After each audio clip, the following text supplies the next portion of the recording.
Hello दोस्तों, मैं रविंद्र पांडे, आप सभी का मित्र साथी दोस्त, आप सभी साथियों का हार्दिक अभिनंदन करता हूं। मैं आज का ये वीडियो आचार्य प्रशांत जी के द्वारा पूर्ववर्ती में एक वीडियो बनाया गया जिसका टाइटल था ज्योतिष का नशा क्यों बढ़ता जा रहा है के प्रतिकार स्वरूप बना रहा हूं। इसके माध्यम से मैं आचार्य प्रशांत जी को कुछ जवाब देना चाहता हूं, जिसके माध्यम से मैं ये साबित करना चाहता हूं कि ज्योतिष शास्त्र की परिकल्पना कोई गलत परिकल्पना नहीं है। यह एक समूचा ग्रंथ है जो कि सत्यता के साथ प्रमाणित है। कोई भी व्यक्ति किसी भी विषय की जानकारी न हो और उसका मजाक उड़ाए, ये उचित नहीं है। आपने वेद उपनिषद गीता की पढ़ाई की है, अच्छी बात है, उसके बारे में आप जानकारी भी देते हैं। वो उपनिषदों के कोर एलिमेंट को लाकर जनता के समक्ष या दर्शकों के समक्ष रखते हैं, ये भी अच्छी बात है। इससे हमारे सनातन का प्रचार प्रसार हो रहा है, या उस सनातन की जो विशेषता हैं लोगों तक पहुंच रही है। आप बहुत ही नेक काम कर रहे हैं, इसके लिए आपका धन्यवाद। लेकिन ठीक उसी समय आप हमारे सनातन की ही कोई दूसरे ग्रंथ का उपहास बना रहे हैं, ये भी न्यायोचित नहीं है। ज्योतिष शास्त्र एक वैज्ञानिक ग्रंथ है, इसमें कोई किंतु परंतु नहीं है। यह पूरी ग्रहों और नक्षत्रों का कैलकुलेशन या कहें कि गणित है, जिसके माध्यम से व्यक्ति के भविष्य की जानकारी दी जाती है और उसका पथ प्रदर्शन किया जाता है। ज्योतिष आपको कर्महीन होने का सिद्धांत नहीं देता, कर्महीन होना नहीं सिखाता। ज्योतिष में ग्रहों की दशाओं की जब परिकल्पना की जाती है तो ज्योतिष में सबसे बड़ा ग्रह है शनि ग्रह, जिसकी महादशा अंतरदशा किसी के लिए, किसी जातक के लिए अच्छा और किसी जातक के लिए बुरा परिणाम देने वाली होती है। तो इसका कारण क्या होता है? इसका कारण होता है व्यक्ति के द्वारा पूर्ववर्ती में किया गया उसका कर्म। तो यानी कि कर्म के आधार पर ही जो है उसको फल देने का विधान शनि महाराज करते हैं। और इतिहास गवाह है कि अगर एक बार शनि जितना देते हैं और इतने टाइम तक देते हैं, इतना लंबा ड्यूरेशन तक देते हैं कि जातक माला माल हो जाता है, और कभी इतनी संपत्ति या कुछ संपत्ति दे देते हैं कि वो कभी आगे आने वाली पीढ़ियां तक उनकी जो है उस संपत्ति का भोग कर पाती हैं। और ये सिर्फ और सिर्फ कर्म के आधार पर ही देते हैं, यानी कि नेक कर्म के। आपने कहा गीता का कर्म का सिद्धांत, तो कर्म के सिद्धांत के अनुसार तो कर्ण और दुर्योधन को भी फल नहीं मिला। उन्होंने भी युद्ध जीतने के लिए ही कर्म किया था, लेकिन युद्ध तो जीत नहीं पाए। तो सत्कर्म करना, अच्छे कर्म करना, ये जरूरी है। और इसका कॉन्सेप्ट भी ज्योतिष में है। शनि महाराज सत्कर्म करने के ही से संबंधित हैं। आप अच्छा कर्म कीजिए, शनि महाराज आपको अच्छा परिणाम देंगे। दूसरों को कष्ट देकर, दूसरों का हक मारकर खाने से आपको भी अच्छा परिणाम नहीं मिलेगा।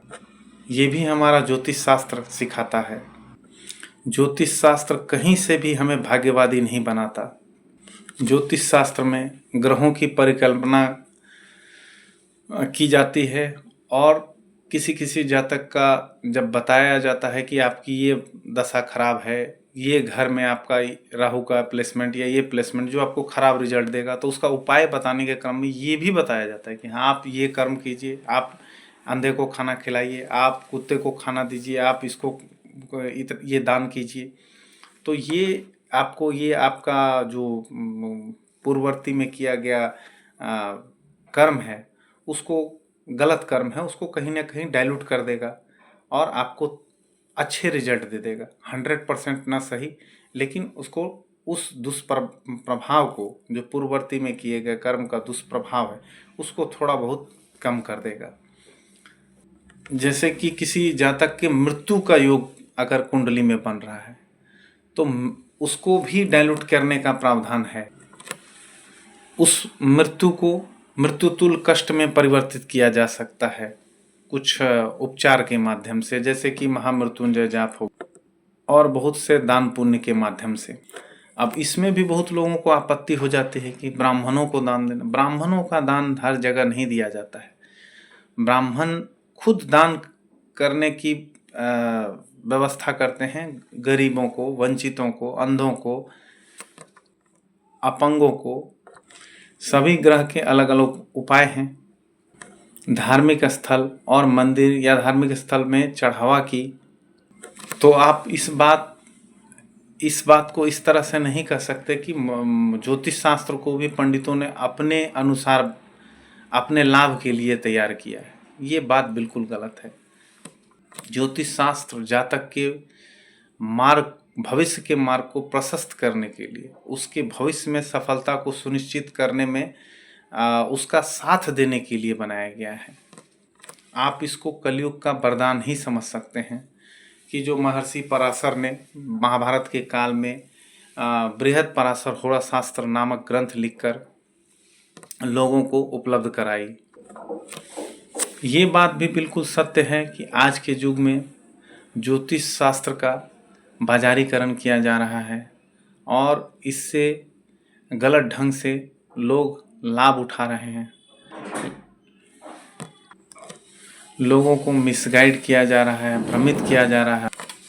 हमारा ज्योतिष शास्त्र कभी भी कर्महीन होने की बात नहीं करता, बल्कि कर्मशील होने की बात करता है। ज्योतिष शास्त्र में जितने भी ग्रहों के दुष्प्रभाव के उपाय जो बताए गए हैं, वो भी तो कर्म के ही माध्यम से ठीक होते हैं, सत्कर्म के ही माध्यम से ठीक होते हैं। तो मुझे ये समझ में नहीं आता कि आचार्य प्रशांत ने ज्योतिष शास्त्र को कर्महीन सिद्धांत के तौर पर कैसे जोड़ दिया। ये बात भी सत्य है कि लोग ज्योतिषाचार्य के पास पहुंचते हैं अपनी भौतिक इच्छाओं की पूर्ति को जानने के लिए, कि हमें नौकरी कब लगेगी, हमारे पुत्र रत्न की प्राप्ति कब होगी, कब हमारी आर्थिक समृद्धि होगी, कब हमारे पास हमारा व्यवसाय चल पड़ेगा। ये सब जानकारी के लिए लोग ज्योतिषाचार्य के पास पहुंचते हैं, लेकिन स्वयं के उत्थान के लिए प्रयास नहीं करते।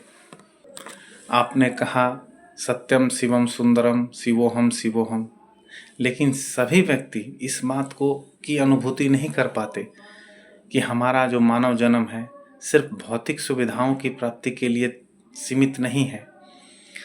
मानव जीवन अकूत संभावनाओं से भरा पड़ा हुआ है, लेकिन हमारा मानव जीवन का मूल उद्देश्य भगवत प्राप्ति या ईश्वर की प्राप्ति ही है। इस बात को ज्योतिष शास्त्र भी कहता है, लेकिन हर व्यक्ति इस चीज़ की अनुभूति नहीं कर पाता, या कहें कि एक समय के बाद ही कर पाता, एक उम्र के बाद ही कर पाता है। कामना या इच्छा पूर्ति चांद सितारों की मदद से होती है, यह बात भी सत्य है, लेकिन इसमें कर्म का भी मिश्रण होना जरूरी है। बिना कर्म किए तो किसी को कुछ नहीं मिलता। एक बच्चे को भी माँ से दूध प्राप्त करने के लिए रोना पड़ता है। जन्म के समय आपके ग्रह नक्षत्रों की परिकल्पना से आपके भविष्य का निर्धारण किया जा सकता है, यह 100% सही है। बस उसमें कर्म का तड़का लगना जरूरी है। बिना कर्म के तो कुछ भी नहीं मिल सकता। और ज्योतिष शास्त्र आपको कर्मशील ही बनाता है, कर्महीन नहीं बनाता। आपने ज्योतिषाचार्यों का बड़ा व्यंग्यात्मक ढंग से मजाक भी उड़ाया कि बाबा का खुद वीज़ा और पासपोर्ट नहीं लगता और वो दूसरे का वीज़ा और पासपोर्ट की गणना करने चले हैं। तो बाबा तो झोली छाप होता है। बाबा के पास तो घर भी नहीं होता, बहुत सारे बाबाओं के पास मकान भी नहीं होता, लेकिन वो बड़ी बड़ी गाड़ियों से आने वाले, बड़े बड़े अट्टालिकाओं में रहने वाले की मदद कर देते हैं उनको घर प्राप्ति के लिए और बड़े बड़े बिजनेस में सफल होने के लिए। आपसे बस यही हाथ जोड़कर विनती है कि आप हमारी सनातन संस्कृति का मजाक मत उड़ाएं। कम से कम जिस विषय में जानकारी न हो उस विषय में जानकारी इकट्ठा कर लें। आप खुद उसको जांच परख लें। आप एक खुद विद्वत हैं। आपसे यही विनती है कि आप ज्योतिष शास्त्र को सिरे से खारिज नहीं करें और इसके मर्म को समझें। ये एक पूरी मैथमेटिकल कैलकुलेशन है, जो कि ग्रह और नक्षत्रों की परिकल्पनाओं के आधार पर ही निर्धारित किया जाता है। धन्यवाद। वंदे मातरम। जय हिंद, जय भारत।